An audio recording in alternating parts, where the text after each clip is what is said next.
I chose something different. I chose the impossible.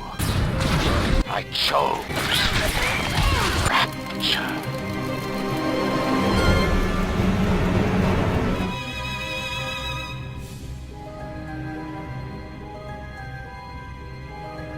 Bioshock. This game is so great.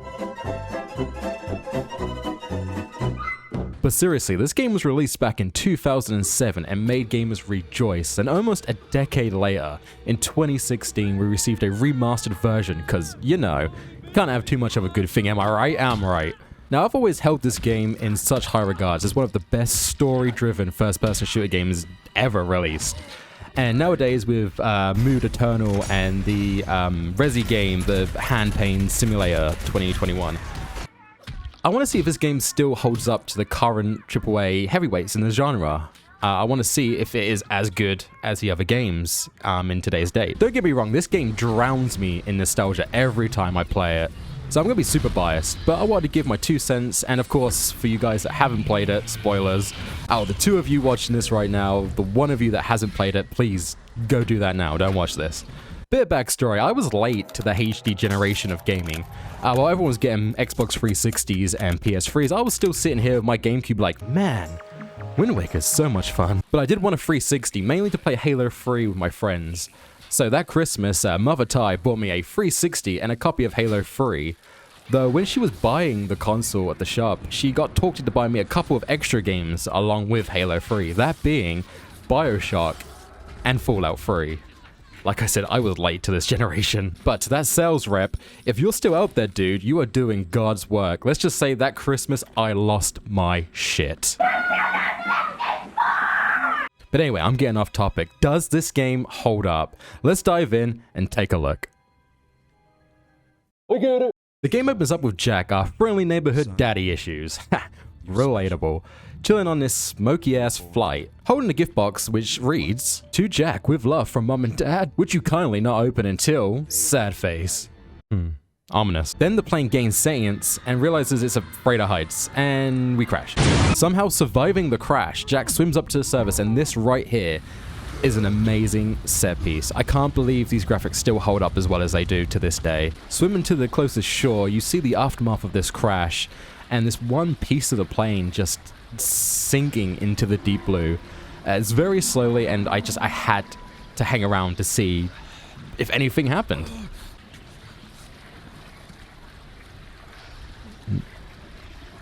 Nothing happened. Once you get to shore, you realize that you're on a tiny-ass island with a lighthouse on it. I wonder if this will ever be relevant in the series. As you enter, you get hit with Andrew Ryan's absolutely ginormous ego, and you dive deeper into the ocean. As at this point, Ryan gives us the most well-known video game monologue. And I'm here to ask you a question. Is a man not entitled to the sweat of his brow? I chose rapture. And then bam, rapture. Still to this day, this moment hits so hard, it gives goosebumps. It really does get me giddy for the next 7 to 8 hours of game time. It just looks absolutely stunning. But this is a survival horror game, so it's not all light blues and happy dolphins and whales swimming. It gets dark, and the game really does bat up the dark atmosphere right from the get-go.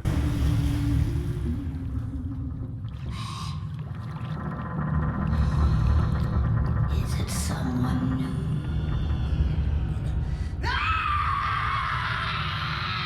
If it wasn't for your bestest buddy Atlas, we might go insane.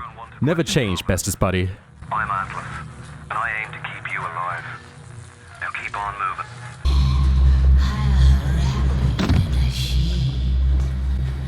Yeah, boy. Anyway, first weapon time, and I'm pretty sure that's not how you use a wrench. We fight our first splicer, and the melee feels so good with the sound effects and the knockback from their hits. The combat has some serious weight to it that just really emphasizes each hit.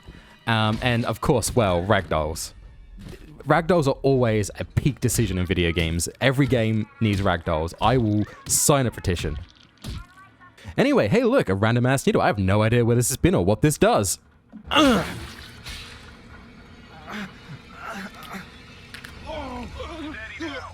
genetic code is being being rewritten. Just hold on and everything will be fine.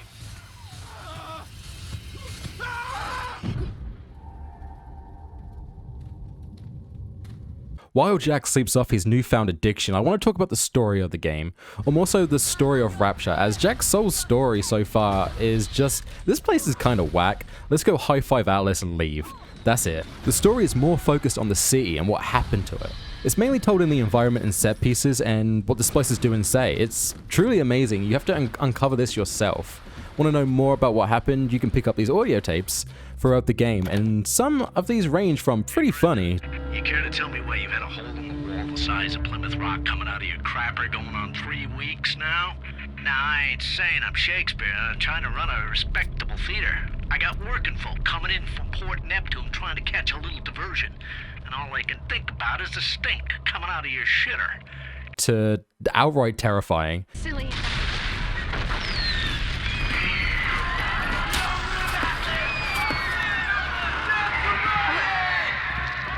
What happened?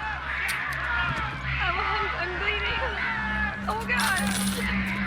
What's happening?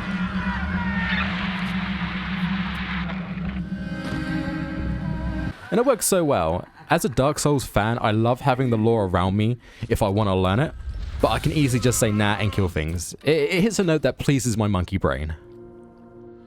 That being said though, the main story beats are Ryan makes a sea at the bottom of the sea, hashtag I made this, and things are great.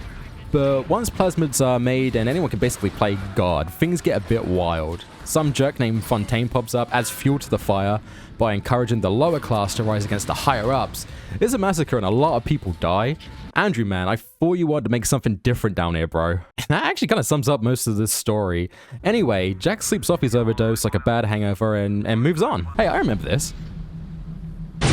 And here's where the gameplay absolutely shines to me. The combo of weapons and plasmids is absolutely amazing. It can be from yeeting bees at someone's face and then shooting them in the head with a crossbow bolt, or just setting them on fire and realizing you're that one guy from Full Metal Alchemist and just never coming down from that high. It's endless. It makes every playthrough different, and I mean, come on, fucking bees! Anyway, this opening segment is really great for setting the tone of the game. You have the funny 1960s ads on the loudspeaker. You have the dark, borderline psychotic nature of the splicers. That's all you got? No. No, no, no, no. It's absolutely really great, and after realizing I should never be a parent, I get my first gun and we meet little sisters and their big daddies. That's the big daddy. She got it on him. Yeah, hard pass on that. After the biggest nope in history, finally Andrew Ryan gives us a Zoom call. Ryan, you're a dick.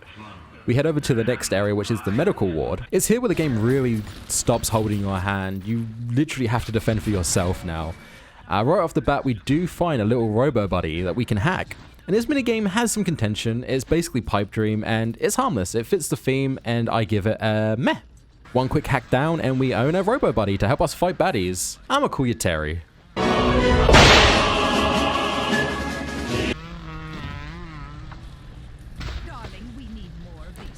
Terry isn't very smart. Anyway, we grab a machine gun, we move forward, and we come across some ghosts.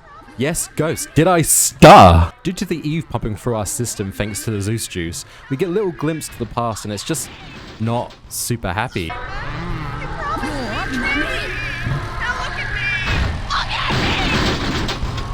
Now these are few and far between, but sometimes they do get pretty messed up. What are you doing? What are you doing? No, no, don't, please. I loved you, don't, please, no. Also, update, Terry is still useless.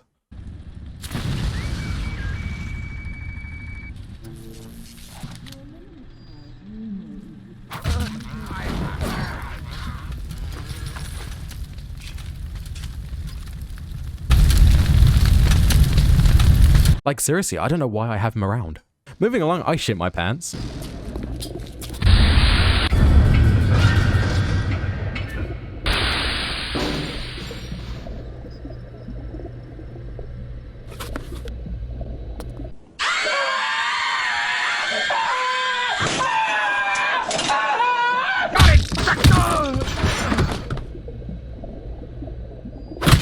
A little bit further, we get a new superpower from a vending machine, because that's a thing in Rapture. Telekinesis, and I think Terry needs some attention. I decided to play a little bit of catch with him with my newfound skills. I really shouldn't have kids. Once I'd mourned my robo child, I head over to Steinman, this guy who really likes changing people's appearance. What can I do with this one, Aphrodite? She won't stay still! I want to make them beautiful, but they always turn out wrong! After receiving the most damage I've had so far in this game. An intruder! He's ugly! Ugly! Ugly! We came as fast as we could. We heard a little girl got seriously burned. We beat him up and move on. Moving forward, we find a little sister who hasn't got her daddy to defend her. God, just saying this is going to get me cancelled. What the fuck? This game is weird. And we meet Dr. Tenenbaum. Now, this is the moral choice of the game, and I don't know if it's just me and the games I played at a young age, but this in Fallout 3 really got the morality system down pat. Most games try to do this, and it just doesn't work out the same. It's either a scripted choice or a choice that has no consequence, but pretends it's the most important thing, and characters will remember this. It just seems like they dropped the ball when they first got this right. In short, you'll find a little sister who you can either harvest and secure buckets of Adam, which you use to upgrade your character, or you can save her for a very teensy tiny amount of Adam, but securing your place in heaven beside Terry the robot, which sounds good to me. Right after that little sister encounter, and Tenenbaum's like, yo, thanks, you didn't kill my kid, that's awesome. We find another little sister, but this time she's bringing her hype man, and he is pissed. These fights are very difficult, especially early game, and after an epic shonen style fight, we get the moral question again, are we naughty or nice? Dude, I hate coal. Nice it is. Then we take a bathysphere to Neptune's Bounty, which is basically the fish market area. Now this is where we get the main beats of the gameplay throughout our 7 to 8 hour campaign. New area, sus dude, random errand, boss fight. Don't get me wrong, searching these new areas is very atmospheric, and they do throw new weapons, plasmids, and enemies throughout these, but they do get kind of samey, but the atmosphere is brilliant. The set pieces are amazing, be it a doctor's surgery, a fishery, docks, greenhouse area, market district, Le Fitter, factory, upper and lower class living. One of my favorites is actually Fort Frolic. It's the theater-esque area. It's just so pleasant to look at. I'm a big fan of purple, and this just, it does stuff to me. It's great. The sus dude in this area is an absolute riot. You get the best weapon in the game, in my opinion, motherfucking crossbow. And the music. Throughout the game, we have plenty of ambience tracks playing, but here we get some quality gems. For instance, this theme that plays as you try to leave Fort Frolic, it's called Cohen is Lurking, and it slaps hard. It's definitely my favorite piece of the game. Atlas Ryan, Atlas Ryan, da da da da da da. Time. Of course, we get a lot of 1960 songs thrown in throughout. It just seems like most jukeboxes are afraid of getting DMCA'd, and I can relate. Papa loves mambo. Mama loves mambo. Anyway, moving forward, we hit the factory area. It's here where Andrew Ryan and Atlas start getting very talkative. Like, Atlas is constantly telling you how bad Ryan is.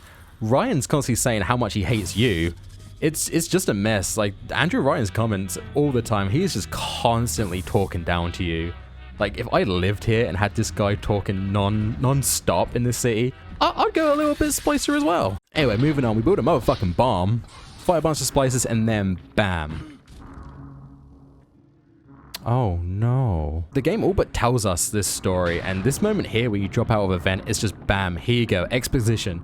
You could just walk out this room quickly, not even pay any attention to it. You think it's just a set piece, not bothering, you move on. But yeah, it turns out we are that illegitimate love baby that Andrew Ryan had, and we are all kinds of fucked up. Turns out as a baby we were implanted with something, and we do whatever we're told when the words, would you kindly, are uttered.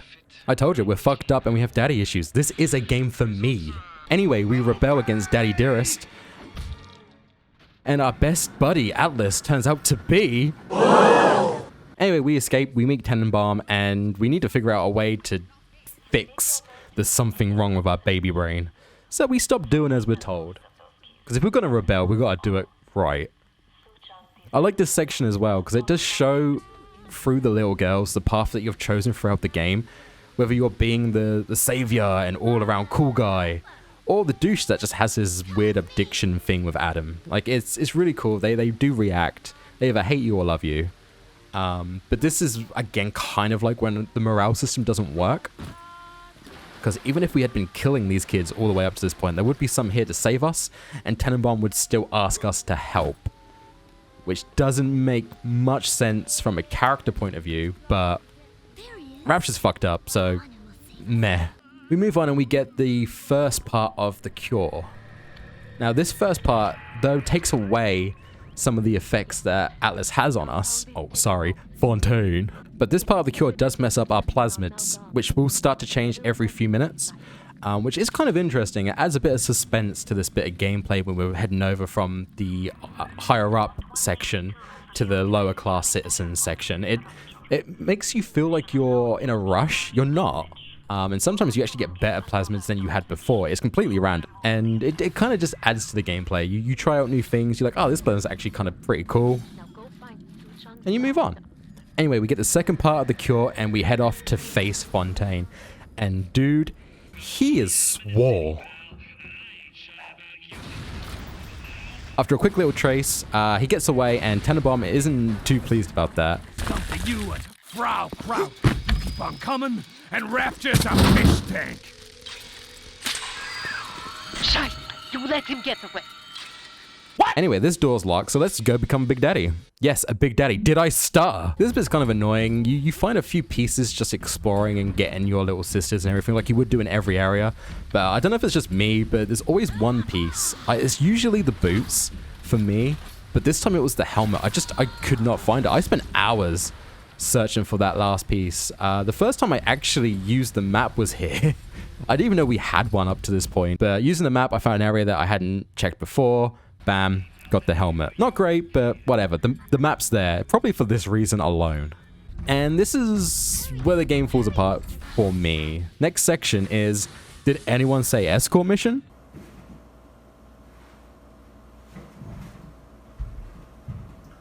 It's just so boring, and for the last part of such an amazing game, an amazing experience, it leaves such a poor taste in your mouth. And it doesn't help that the little sister is constantly... Hurry!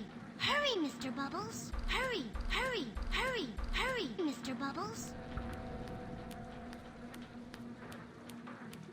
Hop, hop, Mr. B! Before we move on, I will give you a pro strategy. Don't spend all your Adam before this last section, before you do the escort mission. Make sure you have 160 left over, because there is one more health and Eve upgrade in this area. You're not going to need it, but it is an achievement to get all of them, so make sure you've got 160 left over. You don't get any more in this area, so yeah. I didn't do it. You fight Joker from the end of Arkham Asylum and bam, that's it. Game done. God, I hate how boring and easy this fight is. I'm playing on hard, by the way. I didn't go for Survivor because I did actually kind of want to get through this playthrough. But I'm playing on what was originally the hardest difficulty for this game. The Survivor difficulty was added in the remaster. And this boss fight is a joke. It's just boring. For a guy that was so hyped about having all the Adam in the world and looking like the Hulk's weird sea cousin, it just doesn't work. And it's just a clusterfuck. And if you've upgraded your weapons, it's not a problem. I used my crossbow most of the time, unless I had a weakness to the plasmid he was using. Like if he goes frost, I switched over to the napalm because it does more damage. But yeah, it's not a hard fight. I blew through like a few health kits, not even trying. It was done in like 2 minutes. But if you play like me, you get the good ending, you solve your daddy issues, probably give your daughters some in the process, most likely. I mean, you sound like a big daddy, so like, I mean, she's getting married. What's your speech like? And then you die, and apparently is happy. You finally got the family you always wanted, even though you're a kind of test tube baby, not really Andrew Ryan's son, heir to Rapture. It's kind of a mess, but it's pleasant. If you go bad, though, you just take over the world. That's literally it. Take the key, you become king of Rapture. You basically do what Fontaine was doing. You send splices out in the world, and you take it over. GG, easy. And that's Bioshock. Other than that last hour of game time, it's truly one of the best survival horror games I've ever played. And holds up so well. I don't think a game will ever beat this. Even its sequel doesn't come close in my opinion. But that's definitely my opinion. So does this game hold up in 2021? Well, yes. I've done nothing but fangirl all over this game, the entire review. So yeah, go play it. Well, that about sums it up. I hope you liked the video. I'm more than happy to do more if you guys are interested. Show the interest by, I guess, liking the video. Dropping a sub, maybe give me a comment. Let me know why this game is so great and why you have as strong of a nostalgia attachment as I do. If you want more of my stupid content, I do have a Twitch channel, twitch.tv/Guyinthetie. Head over there and give me a follow, or else this guy will be lurking.